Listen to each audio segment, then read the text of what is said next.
7월 13일 화요일 말씀 동무입니다. 사도행전 5장 12절부터 26절인데 본질로 돌아가야 합니다 라는 제목입니다.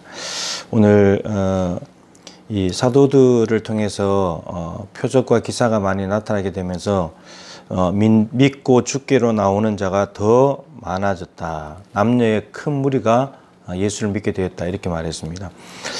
지금 사도들이 단순히 표적과 기사를 행한 것뿐만 아니라 그 표적과 기사는 예수님의 십자가 부활의 복음을 전할 때 주는 이제 그런 일들이 표적과 기사가 따라왔는데 그 일들이 오게 되면서 많은 사람들이 예수를 믿게 되었다. 이제 이런 거죠. 그렇게 됐을 때 백성이 칭송하더라. 이렇게 되어 있습니다. 그러니까 믿지 않는 사람들이 저들을 보면서 십자가 부활의 복음이 선포되고 표적과 기사 나타나게 되면서 많은 사람이 예수를 믿게 되니까 백성이 칭송하게 되더라. 그러면 칭송하게 되니까 많은 사람들이 몰려들게 되어 있습니다.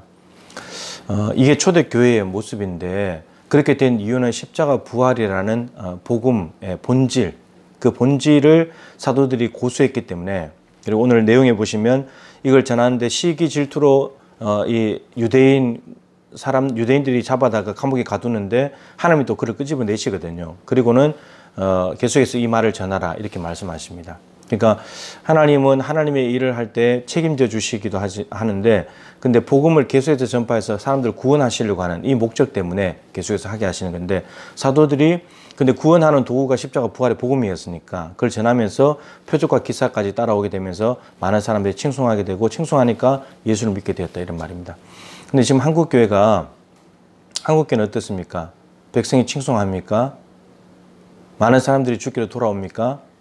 지금 상황은 칭송이 아니라 혐오의 대상이 되었고 교회는 비난의 대상이 되었습니다. 그리고 많은 사람이 주께 돌아오는 것이 아니라 남녀의 큰 무리가 교회를 떠나고 있습니다.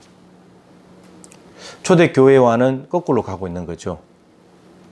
사도행전 2장에도 초대교회 모습이 있는데 사도의 가르침을 받고 떡을 떼고 교제하고 기도하기에 힘쓴다. 그러면서 서로 물건을 나누고 집에서 성전에서 모이기에 힘쓰고 날마다 구원받는 사람들을 하나님께서 더하게 하셨다.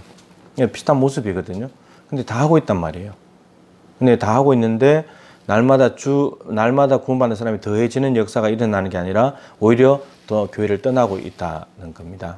그러면 우리가 점검해야 될 것은 거꾸로 돌아가서 십자가 부활의 복음이 있고 표적과 기사가 나타나면서 칭송받으면서 사람이 늘어났는데 그럼 사람이 늘지 않고 줄고 있고 백성들에게 칭송받는 것이 아니라 비난을 받고 있다면 표적과 기사가 없든지 그리고 십자가 부활이 없든지 이게 문제죠. 그러면 표적과 기사는 십자가 부활에서 나온다면 핵심은 십자가 부활, 복음이 없다는 거예요.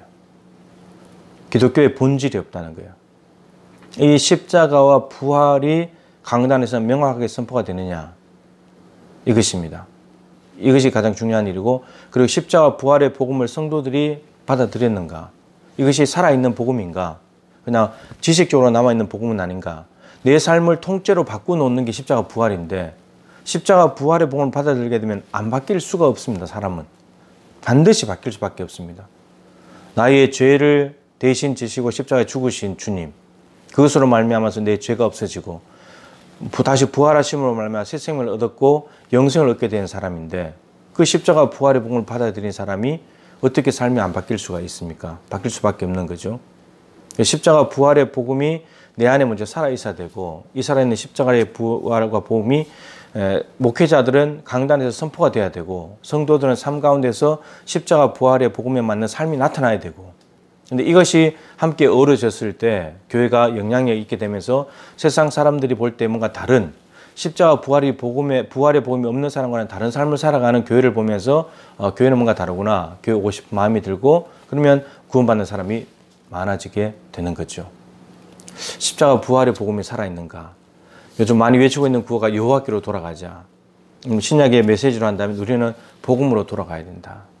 여러분 목회자들과 한국교회 강단을 위해서 한국교회 목회자들을 위해서 기도해 주십시오. 십자가와 부활의 복음이 명확하게 선포되도록 자다가 벌떡 일어나서도 명확하게 선포할 수 있고 이야기할 수 있고 성경을 가지고 증언할 수 있는 십자가 부활의 복음의 메신저들이 많아져야 되겠고, 성도들은 그 십자가의 부활의 복음을 받아들여서 정말 내가 변화되고 내가 새로워진 것을 가지고 많은 사람들에게 삶으로 보여줄 수 있고 간증할 수 있는, 제가 많이 변했네, 이전하고 다르네, 예수 믿더니 완전히 달라졌네, 이런 말을 듣는 삶이 있을 때 교회는, 한국교회는 회복이 되게 될 것입니다. 그래서 지금 우리는 십자가로 돌아가야 합니다. 부활로 돌아가야 합니다. 내가 십자가를 지고 가고 있는가? 십자가를 지고 간다면, 십자가를 매달려고 십자가를 지고 간다면 다른 것을 움켜쥘 수가 없습니다. 욕심 부릴 수가 없어요. 십자가만, 거기에만 집중할 수밖에 없습니다. 우리의 사명인 거죠. 사명에 집중할 수밖에 없습니다. 그리고 부활은 어제 말한 대로 부활을 선포하게 되면 은혜를 받게 되는데, 죽음으로 끝이 아니고 이 땅이 전부가 아니기 때문에 이 땅에 매일 필요가 없고 하나님 나라의 관점을 통해서 이 땅을 쳐다보기 때문에 자기 자신만을 위해 살던 사람이 남을 위해서 살게 되고, 움켜쥐려고 했던 사람들이 나누게 됩니다. 절대적인 가치를 가졌던 돈에 매이지 않게 되고 하나님을 더 귀중히 여기고 하나님의 은혜 아래에서 돈을 도구로 사용하는 사람이 되는 거죠. 이런 십자가 부활의 복음이 우리 안에 살아있기를 바랍니다. 예수의 생명을 가졌는데, 죄가 없어진 사람이고 새로운 삶을 살 기회를 주셨는데 우리가 이렇게 살아서는 안 될 것입니다. 정말 내 모습이 드러났을 때 나를 보고 예수 믿을 사람이 있는가? 이것을 깊이 생각해 보아야 합니다. 목회자들은 십자가 부활의 복음을 타협하지 않는가? 혹시나 듣기 싫어하는 것 때문에, 식상하기 때문에, 다 알고 있는 것이기 때문에 전하지 않고 있는 것 아닌가 돌아봐야 되겠고, 성도들은 이 십자가 부활의 복음을 받아들였다면 그것을 살고 있는가? 내 삶에 증거하고 있는가? 그리고 그 삶 때문에 예수 믿는 사람이 있는가? 그리스도의 향기를 퍼뜨리고 있는가? 내가 악취를 풍기고 있는 건 아닌가? 이런 사람들을 돌아보아야 하겠습니다. 여러분, 본질로 돌아갑시다. 십자가와 부활이 본질입니다. 병 낫고 문제 해결하고 돈 좀 생기고 어려움 해결하고, 여러분, 이게 본질이 아닙니다. 본질은 십자가 부활입니다. 내 죄가 사함받고 내가 영생을 얻었다는 것. 이게 복음의 핵심입니다. 이 복음으로 돌아가서 우리가 새롭게 변화되어지고 강단이 맑아져서 한국교회가 다시금 초대교회 같이 영향력을 끼치고 많은 사람들이 몰려드는 그런 은혜가 있게 되기를, 다시금 부흥이 일어나게 되기를 소망합니다. 하나님 아버지, 초대교회는 십자가 부활의 복음을 명확하게 선포했을 때 표적과 기사도 나타났고 많은 사람들이 주께 돌아왔습니다. 백성들의 칭송을 받았습니다. 그런데 한국교회는 하나님, 많은 사람들이 교회를 떠나고 있고, 그리고 교회에 실망했고, 그리고 칭송이 아니라 오히려 혐오를 주고 있고 비난을 받고 있는 가운데 있습니다. 하나님, 뭔가가 잘못됐습니다.